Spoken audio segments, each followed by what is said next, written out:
So today we're talking about fats. I really like fats. They taste good, they're cool, but they're really something that doesn't get talked about in depth enough.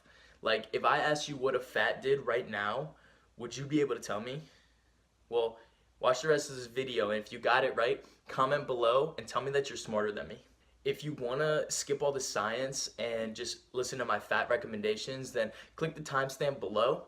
But I highly recommend that you just listen to the science and kind of just understand it as much as you can. So fats look like this.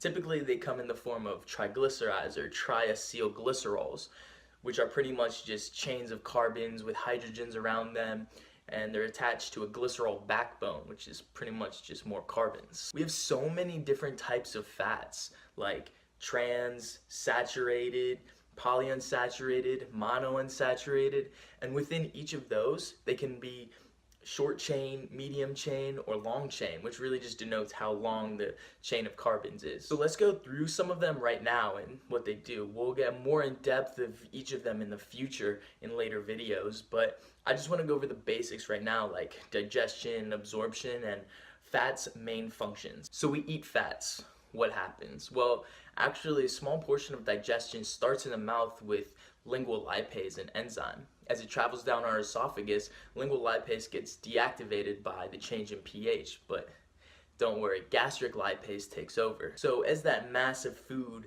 gets jumbled up with the gastric secretions from our stomach, it moves into our small intestine where that pH change actually deactivates gastric lipase. But don't worry again, we have pancreatic lipase, and as you probably could have guessed, pancreatic lipase is secreted from, well, our pancreas. As fats get broken down into their components of glycerol and free fatty acids, they get formed into something called a micelle with the help of bile. And bile is pretty cool. It's a mix of bile acids, bile salts, phospholipids, and a couple other things that help these nonpolar substances become soluble in an aqueous or water-based environment. Boom! Chemistry. So these micelles are constantly breaking down and reforming, which allows the glycerol backbones and free fatty acids to escape long enough to be absorbed by the cells lining the intestines called enterocytes. These pieces are passively absorbed through the cell membranes. Once inside, these pieces reform into triglycerides and get packaged into a chylomicron as it leaves the enterocyte into the lymphatic system. On a side note,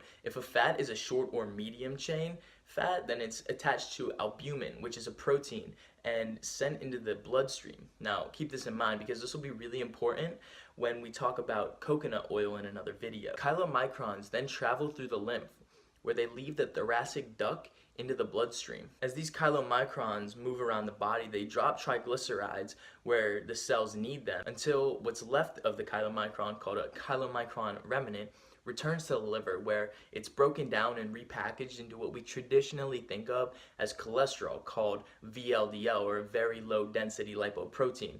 Let's just note that this is not actually cholesterol, and this will be another topic I cover in a different video. In the liver, and well, in most cells, our body can change the fats that we consume into other fats that our body needs.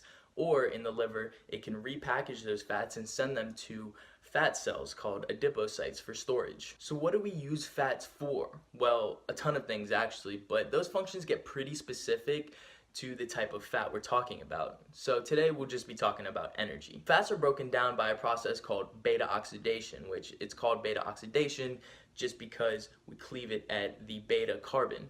So this is an iterative process until we get a bunch of acetyl coenzyme A, which is put through the Krebs cycle and thus the electron transport chain. An important point here is that we must be in an aerobic state, meaning adequate oxygen, if we want to be burning predominantly fats. Now, this doesn't mean that we should be exercising in the fat burning zone. Remember, the only thing that contributes to weight loss or fat loss is a caloric deficit. How much fat should we be eating? Well, about 20 to 30% of your daily calories should be coming from fat.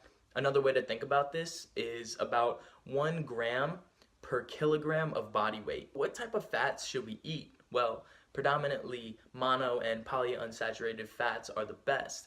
It's okay to eat a little bit of saturated fat, but generally below 10% of your daily calories is the goal.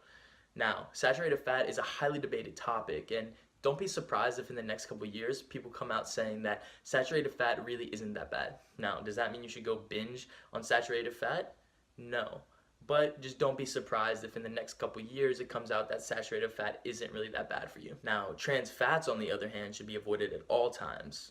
Unfortunately, when we consume things like cookies or crackers, things that have partially or fully hydrogenated oils in the ingredients list, we're gonna get some amount of trans fats. Alright guys, that wraps it up.